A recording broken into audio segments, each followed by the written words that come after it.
আসসালামু আলাইকুম everyone, welcome to another blog. আশা করছি সবাই ভালো আছেন। আল্লাহর অশেষ রহমতে আমরাও ভালো আছি। তো নতুন একটা ছোট্ট ভিডিও নিয়ে আপনাদের মাঝে হাজির হলাম। ওই দিন আমি স্প্যাগেটি রান্না করেছিলাম। তো এখন প্রায় মাঝে মধ্যে রাতে এটা রান্না করা হয়।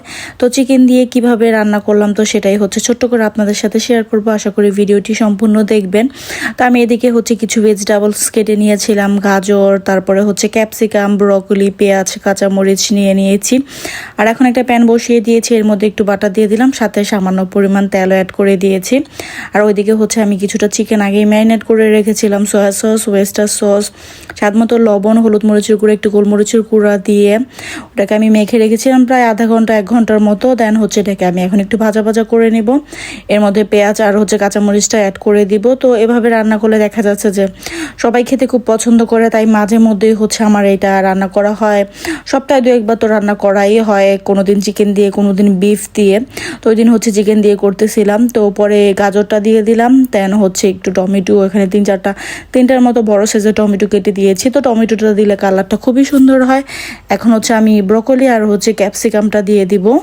তো মাঝখানে বেশ কিছুদিন কিমা যে পাস্তাটা ছিল সেটা খাওয়া হয়েছে। তখন আমি যে সবজিগুলি দিতাম সবগুলি একসাথে হালকা একটু সেদ্ধ করে দেন ব্লেন্ড করে নিতাম। তো একঘেয়েমি বেশ কয়েকদিন ওইটা খাওয়ার পরে এখন আর ওইটা খেতে ভালো লাগে না, তাই আবার একটু খাবারের টেস্ট চেঞ্জ করার জন্য এভাবে করি। তো এখন যা যা সস সেগুলি দিয়ে দিচ্ছিলাম।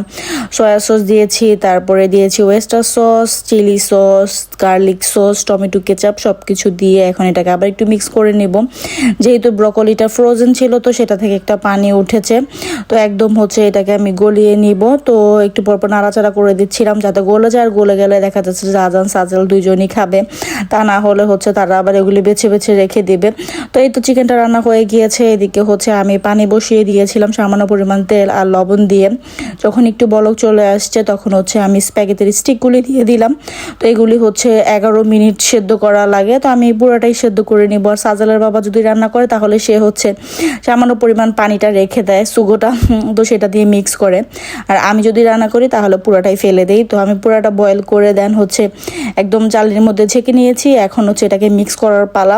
পরে একটু টেস্ট করে দেখবো যে লবণের প্রয়োজন হয় কিনা। যদি লবণের প্রয়োজন হয় তাহলে একটু দিয়ে দিব, আর তা না হলে ভালো করে মিক্স করে নিলেই হয়ে যাবে। আর উপর থেকে একটু মজারেলা চিজ আমি দিয়ে দিব, তাহলে খেতে খুব মজা হয়। আর একটু ভালো করে মিক্স করে নিচ্ছিলাম যাতে সব দিকে স্প্যাগেটিটার গায়ে মশলাটা ভালো করে লাগে। কারণ একটু যেহেতু মোটা সাইজের স্প্যাগেটি ছিল তো এটার ভিতর একটু লবণ ঢুকতেও টাইম লাগবে। তো আমি এখানে একটু চিজ দিয়ে দিলাম। এই চিজটা দিলে একটু আঠা আঠা হয় আর খেতেও খুব ভালো লাগে। দেন আবার একটু মিক্স করে নিব। তো রাতের বেলায় রান্না করা হয় ম্যাক্সিমাম দিনে, কোনো দিন আমার মনে হয় না যে দিনে রান্না করা হয়েছে। সবসময় রাতে করা হয়। আর রাতে না একটু খাবার, পাস্তা, তারপর ফ্রাইড রাইস, একটু ঝাল জাতীয় খাবার খেতে খুবই ভালো লাগে। এখন আমি সার্ভ করে নিচ্ছিলাম, আমরা একসাথে সবাই খাবো। তো গল্প করতে করতে দেখা যাচ্ছে যে সবাই একসাথে খাবো। তো এই সময়টা খুব বেস্ট একটা সময় যায় একসাথে যখন বসে সবাই খাওয়া দাওয়া করি। তো যাই হোক, আজকে ছোট একটা ভিডিও, আশা করি আপনাদের ভালো লাগবে। যদি ভালো লেগে থাকে তাহলে অবশ্যই একটি লাইক দিবেন। আর ভিডিও সম্পর্কে কোনো মন্তব্য থাকলে অবশ্যই আমাকে কমেন্ট করে জানাতে পারেন।